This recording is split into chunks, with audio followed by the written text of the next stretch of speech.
Hello students, आज फिर लेके आया हूँ आपके लिए एक और नया क्वेश्चन जो कि किस पे है बेटा, मिनिमम पैरामीटर पे। बहुत ही प्यारा क्वेश्चन होता है, लॉजिकल क्वेश्चन होते हैं ऐसे। आइए स्टार्ट करते हैं, क्या कहना चाह रहा है।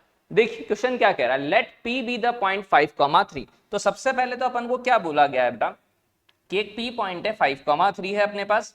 साथ में क्या बोला गया है अपन को कि भाई ये किस पे लाया कर रहा है, अपने पास कोई पॉइंट है। साथ में बोला गया and a point R on y equal to x. तो सबसे पहले अपन डायग्राम भी साथ के साथ बनाने का ट्राई कर लेते हैं। कैसे, देखिए इधर कोऑर्डिनेट एक्सिस बना लेते हैं। सबसे पहली चीज अपने पास क्या क्या चीज है, एक लाइन बोल रहा है y इक्वल टू एक्स। क्या बोल रहा है बेटा, y इक्वल टू एक्स। तो y equal to x line कैसी होती है, सबसे पहली चीज वो देखते हैं। तो y equal to x line कुछ ऐसी होगी, 45 डिग्री एंगल पे इंक्लाइन। क्लियर।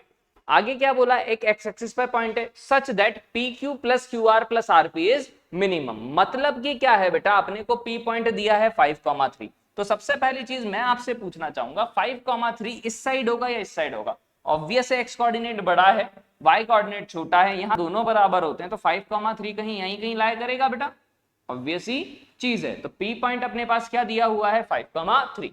अब वो क्या कह रहा है, आर पॉइंट किस पर है, y इक्वल टू एक्स पर।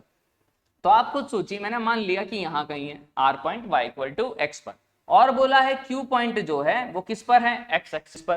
तो मैंने क्या मान लिया, q किस पर है, x एक्सिस पर। नहीं, सच दैट पी क्यू, क्या बोला है अपन से, P Q plus Q R plus R P. मतलब P Q plus Q R plus R P, ये क्या होना चाहिए, मिनिमम। मतलब पैरामीटर को क्या करना है बेटा, मिनिमम। अब बच्चों के समझ में नहीं आता है मिनिमम मैक्सिमम के क्वेश्चन को कैसे करते हैं। तो आइए स्टार्ट करते हैं, समझाता हूं। सबसे पहली चीज कि अगर मैं सोचूं बेटा, ये लाइन है y इक्वल टू एक्स, तो अगर मैं इस पॉइंट की इस लाइन में इमेज निकालूं, इस लाइन में इमेज निकालूं, तो कहां आएगी बेटा, यहीं कहीं आएगी, p डैश मान लिया। नहीं, तो ये p डैश क्या होगा, y इक्वल टू एक्स में अगर कभी इमेज निकालते हैं बेटा तो कोऑर्डिनेट इंटरचेंज हो जाते हैं। 3,5 की होती है 5,3, यानी कि यहाँ ये पॉइंट क्या होगा, 3,5। ये मुझे पता लग गया है।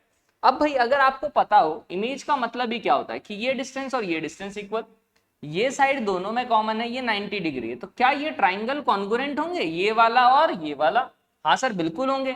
मतलब मैं ये बोल सकता हूं बेटा कि ये जो साइड है और ये जो साइड है वो इक्वल है। मतलब कि जो पी डैश आर है और पी आर है वो बात सेम है, कोई अंतर नहीं है। अच्छा सर बिल्कुल सही।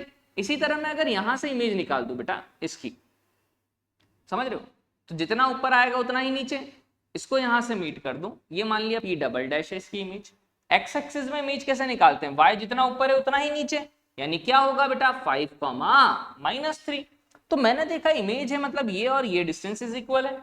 तो क्या ये 90 डिग्री है, ये साइड कॉमन, फिर से ये दोनों ट्राइंगल कॉन्ग्रुएंट। मतलब पी क्यू लिखो या पी डबल डैश क्यू लिखो, बात क्या रहेगी बेटा, सेम रहेगी। ये सही समझ में आ जानी चाहिए। मतलब कि जो P डैश क्यू है वो किसके इक्वल है बेटा, P डैश नहीं, P डबल डैश क्यू है, वो किसके इक्वल है, पी क्यू के इक्वल। अब मुझे मिनिमम किसको करना था, आप खुद सोचो। पी क्यू को क्या लिख सकता हूं, P डबल डैश क्यू चाहूं तो प्लस क्यू आर है प्लस आर पी है। आर पी को क्या लिख सकता हूं बेटा, P डैश आर। कोई दिक्कत ही नहीं होनी चाहिए।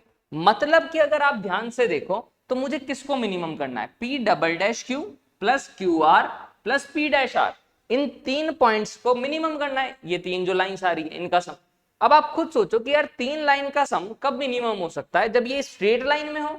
किस में हो, स्ट्रेट लाइन में होगी तभी मिनिमम आएगा। सारे पॉइंट क्या होने चाहिए, कोलिनियर। मतलब कि जो P डैश है, R है, Q है और P डबल डैश है, ये कोलिनियर होंगे तभी इनका सम क्या आएगा, मिनिमम। मतलब मैं क्या करूं, P डैश और P डबल डैश दोनों पॉइंट पता है, तो इन दोनों पॉइंट से लाइन की क्या इक्वेशन लिख सकता हूं, कोलिनियर है तो बिल्कुल।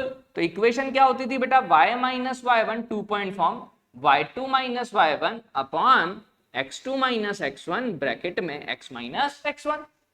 यानी कि y माइनस y1 कितना होगा बेटा 5, y2 माइनस y1 यानी कितना हो जाएगा बेटा माइनस का 3 माइनस का 5 अपॉन x2 माइनस x1।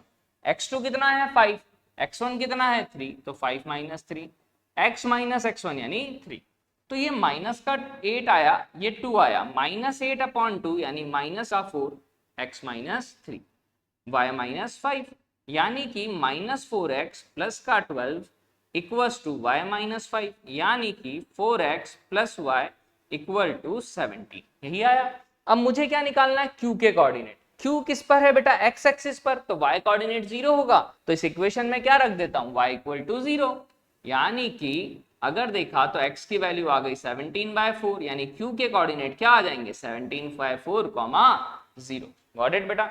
इसी की जगह वो r भी पूछ सकता था क्या, तो अगर r पूछा तो r कैसे निकालोगे बेटा, y equal to x line है ये, इसका इस लाइन के साथ इंटरसेक्शन, यानी y की जगह x रख दोगे, उससे x की क्या आ जाएगी वैल्यू, कितनी आ जाएगी 17/5, y भी वही रहेगा, x equal to y line है तो 17/5, 17/5, तो यही अपना क्या हो जाएगा अगर r पूछे तो उसका आंसर। तो बेटा पेरीमीटर जब मिनिमम करना हो डिस्टेंस का सम, तो ये ध्यान रखिएगा बेटा, क्या करेंगे अपन, सबसे पहले इमेज निकालेंगे। क्या निकालेंगे, इमेज, क्योंकि इमेज की डिस्टेंस जो होती है उस पॉइंट से और उस पॉइंट से वो सेम होती है, तो इसलिए उसको अपन क्या कर देंगे मिनिमम, उससे फटाफट से अपना आंसर आ जाएगा।